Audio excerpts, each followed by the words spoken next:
ಭಾರತದ ಅತಿ ಶ್ರೀಮಂತ ದೇವಾಲಯ, ಲಕ್ಷ ಕೋಟಿ ಮೌಲ್ಯದ ಖಜಾನೆ. ಆದರೆ ಒಂದು ಬಾಗಿಲು ಮಾತ್ರ ಇನ್ನೂ ತೆರೆಯಲೇ ಇಲ್ಲ. ಅದಕ್ಕೆ ಕೀ ಇಲ್ಲ, ಅದಕ್ಕೆ ಲಾಕ್ ಕಾಣಿಸುವುದೇ ಇಲ್ಲ. ಅದರ ಮೇಲೆ 2 ನಾಗರ ಹಾವುಗಳ ಕೆತ್ತನೆ. ಅದನ್ನು ವಾಲ್ಟ್ ಬಿ ಅಂತ ಕರೀತಾರೆ. ಪ್ರಶ್ನೆ ಒಂದೇ, ಅದರೊಳಗೆ ಏನಿದೆ? ಇಂದು ನಾವು ಭಾರತದ ಅತ್ಯಂತ ನಿಗೂಢ ದೇವಾಲಯದ ಪೂರ್ಣ ಸತ್ಯ ತಿಳಿಯೋಣ. ಪದ್ಮನಾಭಸ್ವಾಮಿ ದೇವಾಲಯವು ಭಾರತದಲ್ಲೇ ಅತ್ಯಂತ ಶ್ರೀಮಂತ ಹಾಗೂ ಪುರಾತನ ವಿಷ್ಣು ದೇವಸ್ಥಾನಗಳಲ್ಲಿ ಒಂದು. ಇದು ಕೇರಳ ರಾಜ್ಯದ ರಾಜಧಾನಿ ತಿರುವನಂತಪುರಂನಲ್ಲಿದೆ. ತಿರುವನಂತಪುರಂ ಎಂದರೆ ಅನಂತ ಶಯನನಲ್ಲಿರುವ ಶ್ರೀ ಮಹಾವಿಷ್ಣುವಿನ ನಗರ ಎಂಬ ಅರ್ಥ. ದೇವರು ಇಲ್ಲಿ ಅನಂತ ಶಯನ ಸ್ಥಿತಿಯಲ್ಲಿ ಶೇಷನಾಗದ ಮೇಲೆ ಮಲಗಿರುವ ರೂಪದ ಶ್ರೀ ಪದ್ಮನಾಭಸ್ವಾಮಿ. ಪುರಾಣಗಳ ಪ್ರಕಾರ ಮಹಾವಿಷ್ಣು ಇಲ್ಲಿ ಅನಂತನ ಮೇಲೆ ವಿಶ್ರಾಂತಿ ಪಡೆಯುತ್ತಿದ್ದು, ಅವರ ನಾಭಿಯಿಂದ ಹೊರಬರುವ ಕಮಲದಲ್ಲಿ ಬ್ರಹ್ಮ ಹುಟ್ಟಿದ್ದಾನೆ. ಅದರಿಂದಲೇ ಪದ್ಮನಾಭ ಎಂಬ ಹೆಸರು. ಈ ದೇವಾಲಯದ ಉಲ್ಲೇಖಗಳು ಕ್ರಿ ಪೂರ್ವಕಾಲದವರೆಗೂ ಹೋಗುತ್ತವೆ ಎಂದು ಕೆಲವು ಇತಿಹಾಸಕಾರರು ಹೇಳುತ್ತಾರೆ. 16ನೇ ಶತಮಾನದಲ್ಲಿ ತ್ರಾವಣ್ಕೋರ್ ರಾಜರು ದೇವಾಲಯವನ್ನು ಪುನರ್ನಿರ್ಮಿಸಿದರು. 1750ರಲ್ಲಿ ರಾಜ ಮಾರ್ತಾಂಡವರ್ಮ ಅವರು ತಮ್ಮ ರಾಜ್ಯವನ್ನು ಶ್ರೀ ಪದ್ಮನಾಭ ಸ್ವಾಮಿಗೆ ಅರ್ಪಿಸಿ ತಾವು ದೇವರ ಸೇವಕರೆಂದು ಘೋಷಿಸಿದರು. ತ್ರಾವಣ್ಕೋರ್ ರಾಜವಂಶದವರು ಇಂದಿಗೂ ದೇವಾಲಯದ ಸಂರಕ್ಷಣೆಯನ್ನು ನೋಡಿಕೊಳ್ಳುತ್ತಾರೆ. 2011ರಲ್ಲಿ ಸುಪ್ರೀಂ ಕೋರ್ಟ್ ಆದೇಶದ ಮೇರೆಗೆ ದೇವಾಲಯದ ಒಳಗಿನ ಗುಪ್ತ ಕೋಣೆಗಳನ್ನು ತೆರೆಯಲಾಯಿತು. ಅಲ್ಲಿ ಅಪಾರ ಪ್ರಮಾಣದ ಚಿನ್ನ, ಆಭರಣಗಳು, ನಾಣ್ಯಗಳು ಪತ್ತೆಯಾದವು. ಈ ಖಜಾನೆ ಮೌಲ್ಯ ಲಕ್ಷಾಂತರ ಕೋಟಿ ರೂಪಾಯಿಗಳಷ್ಟು ಎಂದು ಅಂದಾಜಿಸಲಾಗಿದೆ. ಒಂದು ಕೋಣೆ, ವಾಲ್ಟ್ ಬಿ, ಮಾತ್ರ ಇನ್ನೂ ತೆರೆಯಲಾಗಿಲ್ಲ. ಇದರಿಂದ ಈ ದೇವಾಲಯಕ್ಕೆ ನಿಗೂಢ ಮೆರಗು ಬಂದಿದೆ. ಪದ್ಮನಾಭಸ್ವಾಮಿ ದೇವಾಲಯದ ಒಳಗೆ ಹಲವಾರು ಭೂಗರ್ಭ ಕೋಣೆಗಳಿವೆ. ಅವುಗಳನ್ನು ಸಾಮಾನ್ಯವಾಗಿ vault A, B, C, D, E, F ಎಂದು ಗುರುತಿಸಲಾಗಿದೆ. 2011ರಲ್ಲಿ ಬಹುತೇಕ ಕೋಣೆಗಳನ್ನು ತೆರೆಯಲಾಯಿತು. ಆದರೆ ವಾಲ್ಟ್ ಬಿ ಮಾತ್ರ ಇನ್ನೂ ತೆರೆಯಲಾಗಿಲ್ಲ. ಬಾಗಿಲು ಮೇಲೆ ನಾಗ ಅಂದರೆ ಸರ್ಪ ಚಿಹ್ನೆಗಳಿವೆ. ಈ ಬಾಗಿಲಿಗೆ ಸಾಮಾನ್ಯ ಲಾಕ್ ಇಲ್ಲ, ಕಬ್ಬಿಣದ ಗ್ರಿಲ್ ಕೂಡ ಇಲ್ಲ. ಕೆಲವು ವರದಿಗಳ ಪ್ರಕಾರ ಇದು ನಾಗಬಂಧನ ಮಂತ್ರದಿಂದ ಮುಚ್ಚಲಾಗಿದೆ ಎಂಬ ನಂಬಿಕೆ ಇದೆ.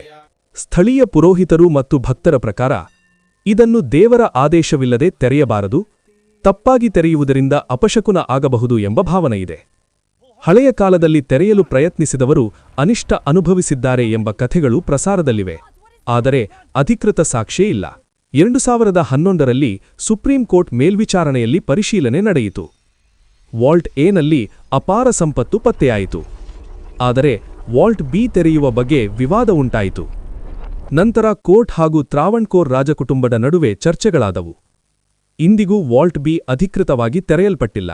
ಕೇರಳದ ವಕೀಲ ಟಿ.ಪಿ. ಸುಂದರರಾಜನ್ ಅವರು ದೇವಾಲಯದ ಸಂಪತ್ತಿನ ಸರಿಯಾದ ಲೆಕ್ಕಪತ್ರ ಮತ್ತು ಭದ್ರತೆಗಾಗಿ ಪಿಟಿಷನ್ ಹಾಕಿದ್ದರು. ಅವರ ಮನವಿ ಆಧಾರವಾಗಿ ಸುಪ್ರೀಂ ಕೋರ್ಟ್ ಸಮಿತಿ ರಚಿಸಿ ಕೋಣೆಗಳ ಪರಿಶೀಲನೆಗೆ ಆದೇಶಿಸಿತು. ವಾಲ್ಟ್ ಬಿ ಕೂಡ ಪರಿಶೀಲನೆಗೆ ಒಳಪಡಬೇಕು ಎಂಬ ಪ್ರಶ್ನೆ ಅಲ್ಲಿ ಎದ್ದು.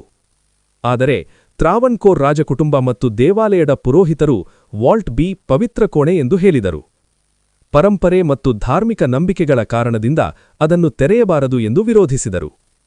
ಅನಿಷ್ಟ ಸಂಭವಿಸಬಹುದು ಎಂಬ ನಂಬಿಕೆ ಭಕ್ತರಲ್ಲಿದೆ. ಆದರೆ ಇದಕ್ಕೆ ವೈಜ್ಞಾನಿಕ ಸಾಕ್ಷ್ಯ ಇಲ್ಲ.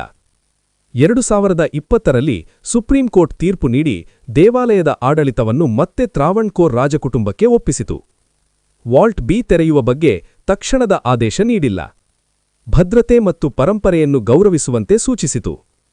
ಈಗಲೂ ವಾಲ್ಟ್ ಬಿ ಅಧಿಕೃತವಾಗಿ ತೆರೆಯಲ್ಪಟ್ಟಿಲ್ಲ. ವಾಲ್ಟ್ ಬಿ ಬಗ್ಗೆ ಹಲವಾರು ಕಥೆಗಳಿವೆ. ಆದರೆ ವಿಜ್ಞಾನ ಏನು ಹೇಳುತ್ತದೆ ನೋಡೋಣ. 1. ಸ್ಟ್ರಕ್ಚರಲ್ ಅಥವಾ ಎಂಜಿನಿಯರಿಂಗ್ ಕಾರಣ. ಇದು ಬಹಳ ಹಳೆಯ ಭೂಗರ್ಭ ಕೋಣೆ. ಬಾಗಿಲು ತೆಗೆಯುವಾಗ ಒಳಗಿನ ಗಾಳಿ ಒತ್ತಡ ಪ್ರಶ್ನೆ ಕೊಡಬಹುದು. ಒಳಗೆ ವಿಷಕಾರಿ ಅನಿಲಗಳು, CO2, ಮೀಥೇನ್, ಲೋ ಆಕ್ಸಿಜನ್ ಇರಬಹುದಾದ ಸಾಧ್ಯತೆಯಿದೆ. ಆದ್ದರಿಂದ ತೆರೆಯುವ ಮೊದಲು ಗ್ಯಾಸ್ ಸೆನ್ಸರ್, ರೊಬೋಟಿಕ್ ಕ್ಯಾಮೆರಾ ಬಳಸಬಹುದು. 2. ನಾಗಬಂಧನ ವೈಜ್ಞಾನಿಕ ಅರ್ಥ ಏನು? ಜನಪ್ರಿಯವಾಗಿ ನಾಗಬಂಧನ ಮಂತ್ರ ಅಂತ ಹೇಳ್ತಾರೆ. ವೈಜ್ಞಾನಿಕವಾಗಿ ನೋಡಿದರೆ ಅದು ಕೇವಲ ಸರ್ಪಚಿಹ್ನೆ ಇರುವ ಅಲಂಕಾರಿಕ ಬಾಗಿಲಾಗಿರಬಹುದು ಅಥವಾ ವಿಶೇಷ ಲಾಕಿಂಗ್ ಮೆಕ್ಯಾನಿಸಂ ಇರಬಹುದು. ಹಳೆಯ ಕಾಲದಲ್ಲಿ ಭಯ ಹುಟ್ಟಿಸಲು ಚಿಹ್ನೆಗಳನ್ನು ಬಳಸುತ್ತಿದ್ದರೆ ಅಚ್ಚರಿಯಿಲ್ಲ. 3. Hidden mechanical lock. ಕೆಲವು ಹಳೆಯ ದೇವಾಲಯಗಳಲ್ಲಿ ಗುಪ್ತ ಲೀವರ್ ಸಿಸ್ಟಮ್ ಇರುತ್ತದೆ. ಸರಿಯಾದ ಕ್ರಮ ತಿಳಿಯದೆ ಬಲವಂತವಾಗಿ ತೆರೆದರೆ ಹಾನಿಯಾಗಬಹುದು. Ground penetrating radar GPR 3D scanning ಉಪಯೋಗಿಸಿ ಮೊದಲು ಒಳಗಿನ ರಚನೆ ತಿಳಿಯಬಹುದು. 4. Biological risk. 100ರಿಂದ 300 ವರ್ಷಗಳಿಂದ ಮುಚ್ಚಿರುವ ಕೋಣೆಯಲ್ಲಿ ಫಂಗಲ್ ಸ್ಪೋರ್ಸ್, ಬ್ಯಾಕ್ಟೀರಿಯಾ ಇರಬಹುದು. ಆದ್ದರಿಂದ ಪ್ರೊಟೆಕ್ಟಿವ್ ಸೂಟ್ಸ್ ಮತ್ತು ಕಂಟ್ರೋಲ್ಡ್ ವೆಂಟಿಲೇಷನ್ ಅಗತ್ಯ. 5. ಟ್ರೆಷರ್ ಅಥವಾ ಖಾಲಿ ಕೋಣೆ. ವಾಲ್ಟ್ ಎನಲ್ಲಿ ಖಜಾನೆ ಸಿಕ್ಕಿದೆ, ಆದರೆ ಬಿ ಒಳಗೆ ಇನ್ನಷ್ಟು ಸಂಪತ್ತು ಇರಬಹುದು ಎಂಬುದು ಊಹೆ ಮಾತ್ರ. ಕೆಲವು ಸಾರಿ ಹಳೆಯ ಕಾಲದಲ್ಲಿ ಡಿಕಾಯ್ ವಾಲ್ಟ್ ಕೂಡ ಮಾಡ್ತಿದ್ದರು. ವಿಜ್ಞಾನ ಹೇಳುವುದು ಏನು? 1. ಅಪಶಕುನ ಅಥವಾ ಅದ್ಭುತ ಶಕ್ತಿ ಬಗ್ಗೆ ಯಾವುದೇ ವೈಜ್ಞಾನಿಕ ಸಾಕ್ಷ್ಯ ಇಲ್ಲ. 2. ಸರಿಯಾದ ತಂತ್ರಜ್ಞಾನ ಮತ್ತು ಸುರಕ್ಷತಾ ಕ್ರಮ ಇದ್ದರೆ ಯಾವ ಕೋಣೆಯನ್ನಾದರೂ ಪರಿಶೀಲಿಸಬಹುದು. ವಾಲ್ಟ್ ಬಿ ಯಾಕೆ ತೆರೆಯಬೇಕು? ಇದು ತುಂಬಾ ಸಂವೇದನಾಶೀಲ ವಿಷಯ. ಪರಂಪರೆ ವರ್ಸಸ್ ವಿಜ್ಞಾನ ವರ್ಸಸ್ ಸಾರ್ವಜನಿಕ ಹಿತ. ತೆರೆಯಬೇಕು ಎನ್ನುವವರ ಪ್ರಮುಖ ಕಾರಣಗಳು ಇವು. 1. ಇತಿಹಾಸದ ಮಹತ್ವ.